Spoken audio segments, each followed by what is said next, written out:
What's up mga kabaks? Ako pala si Junri, ang nangarap kumasinso pero tamad. Magandang araw po sa ating mga kabaks.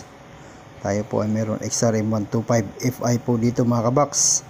Bali yung history po dito ay nag-untol-untol na yung takbo mga kabaks, o nabibitin na po si customer mga kabaks. Ito po, tayo po ay magpapalit ng fuel filter at saka maglilinis ng fuel pump. Kasi aminado naman si customer na minsan ay nakapaglagay siya ng maduming gasolina po mga kabaks, yung bote-bote po mga kabaks. Hindi niya po nakita na mayroon palang dumi dun sa ilalim ng bote mga kabaks. Ito po mga kabaks, yung fuel pump po mga kabaks ay nandito lang po sa ibabaw ng fuel tank mga kabaks. Kasi yung ibang unit, yung fuel pump po nasa ilalim ng fuel tank. Yan po mga kabaks, tatanggalin lang po natin yung takip ng fuel pump. Hindi naman siya mahirap mga kabaks kasi nasa ilalim lang ng upuan mga kabaks. Yan po mga kabaks, tatanggalin lang po natin yan. Tapos una natin tatanggalin yung coupler po, yung power supply po ng fuel pump. Tapos sunod natin natatanggalin mga kabaks yung fuel hose po mga kabaks.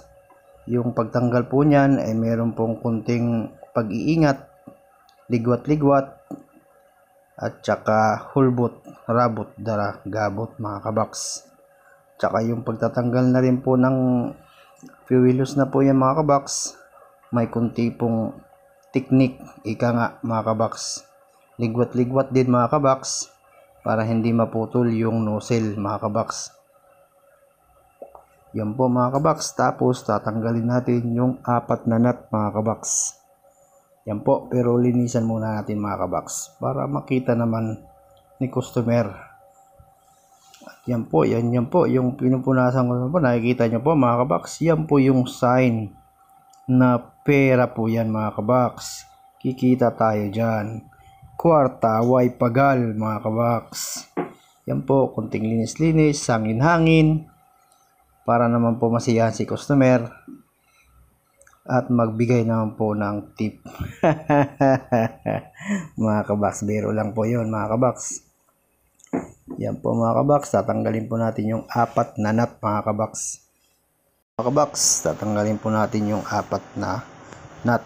Luwagan muna natin mga kabaks, baka pumitikyo po yung clip at may tendency po na nasisira din po yung plastic mga kabaks pag hindi po pantay yung pagluwag natin mga kabaks. Pag tagtanggal natin dito mga kabaks, dahan-dahanin natin yung paghila kasi baka sumabit po yung fuel filter at saka yung float valve po mga kabaks. Yan po mga kabaks, dahan-dahan.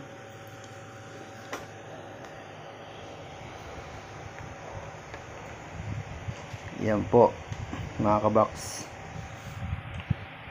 Kunting tip lang din po mga kabaks, pag natanggal na po natin yan, lilinisin natin po yung pinagtanggalan, yung pinapatungan po ng o-ring po mga kabaks.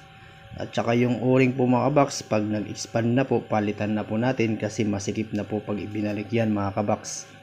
Mahihirapan tayo bumalik. At pag binalik natin yan mga kabaks, lagyan natin ng kunting o-ring. Yung o-ring, kunting grasa pala mga kabaks, pasensya na po. Tayo po ay nagsasamual mga kabaks.